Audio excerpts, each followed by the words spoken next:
$847? That's how much I was losing every month without realizing it. Not to debt, but to the way I was paying debt. I know it sounds crazy, but stick with me. I'm about to walk you through the most embarrassing financial mistake I've ever made, and how I fixed it. You're probably thinking, how can you lose almost $1,000 a month to debt payments? Well, let me tell you, it's a lot easier than you think. I was making the minimum payments on my credit cards, my car loan, and my student loans.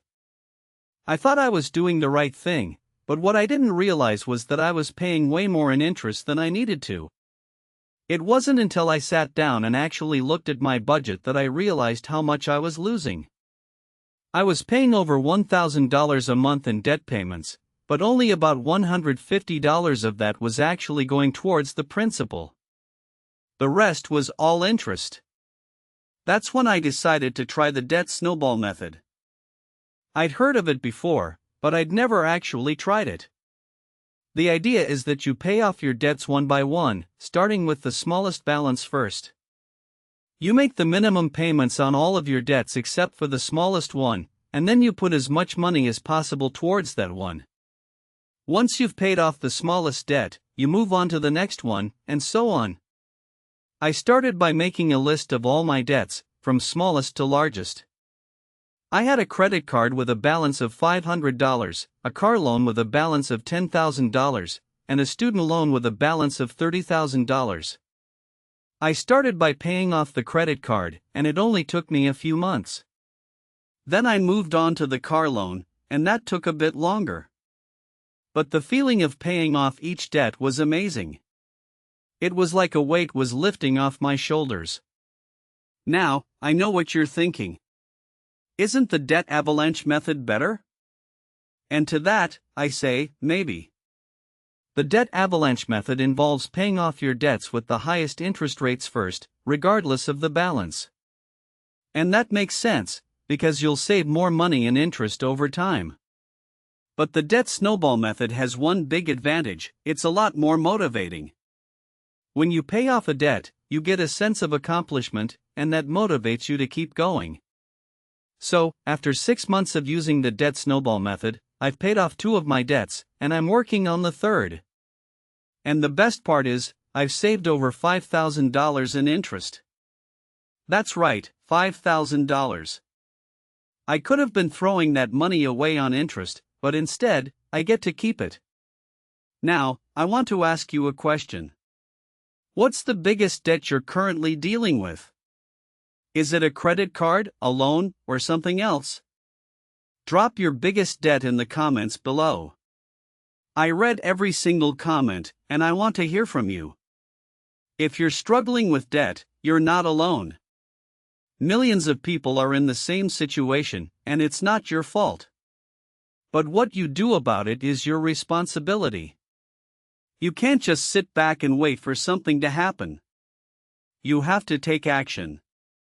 One thing that's helped me is using a high-yield savings account. I know it sounds counterintuitive, but hear me out. When you have a high-yield savings account, you can earn interest on your money, rather than just letting it sit there. And that interest can add up over time. I've been using a high-yield savings account for a few months now, and I've already earned over $100 in interest. That's $100 that I wouldn't have had otherwise. Another thing that's helped me is investing. I know it can be scary, especially if you're new to it.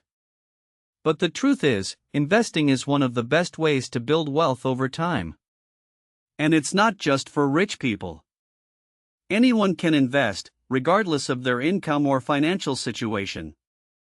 I've been investing for a few months now, and I've already seen some great returns.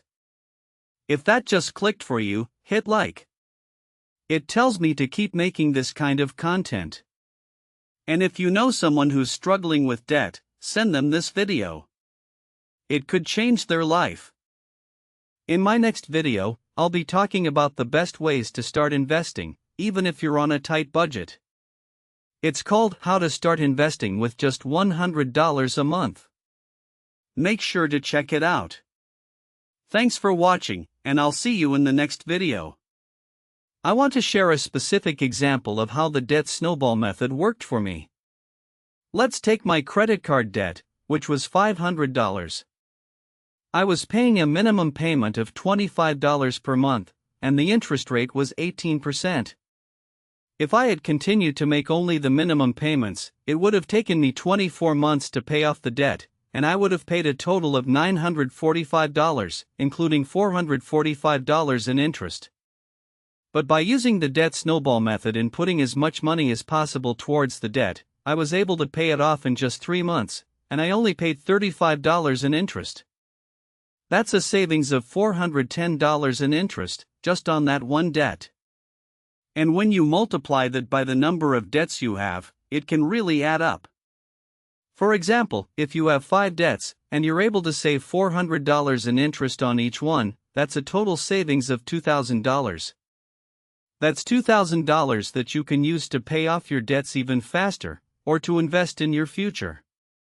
Now, I know that some of you may be thinking, but what about the debt avalanche method? Isn't that a better way to pay off debt? And to that, I say, it depends. If you have debts with very high interest rates, such as 20% or 25%, it may make sense to prioritize those debts first, regardless of the balance. But if you have debts with similar interest rates, the debt snowball method can be a more motivating way to pay off your debts.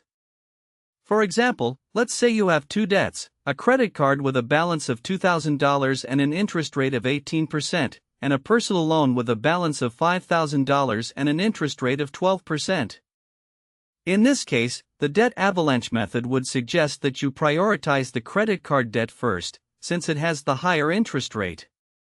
But the debt snowball method would suggest that you prioritize the credit card debt first, since it has the smaller balance. So, it really depends on your individual circumstances and what works best for you. Another thing that's helped me is using a budgeting app to track my expenses and stay on top of my debt payments. There are many different apps available, such as Mint, You Need a Budget, and Personal Capital, and they can be a great tool to help you get your finances in order. For example, I use Mint to track my expenses and make sure I'm staying within my budget. I also use it to set reminders for my debt payments, so I never miss a payment. I also want to talk about the importance of building an emergency fund. When you're paying off debt, it can be tempting to put every extra penny towards your debts, but it's also important to make sure you have a cushion in case something unexpected comes up. For example, if you lose your job or have a medical emergency, you'll want to have some money set aside to fall back on. I recommend aiming to save 3 to 6 months' worth of expenses in an easily accessible savings account. In addition to using a high-yield savings account and investing, I've also been trying to cut back on unnecessary expenses and increase my income. For example, I've been cooking at home more often and cutting back on dining out, which has saved me around $200 per month. I've also been trying to sell items I no longer need or use, which has brought in an extra $100 per month. And I've been looking for ways to increase my income, such as taking on a side hustle or asking for a raise at work. It's also important to remember that paying off debt is a marathon, not a sprint. It takes time and discipline, but the payoff is worth it. For example, let's say you have $10,000 in debt and you're paying 15% interest. If you pay just $100 per month, it will take you 10 years to pay off the debt, and you'll pay a total of $14,391, including $4,391 in interest. But if you increase your payments to $500 per month, you'll pay off the debt in just 2 years, and you'll save $2,391 in interest. So, to summarize, the key to paying off debt is to create a plan, stick to it, and stay motivated. Use the debt snowball method or the debt avalanche method, whichever works best for you.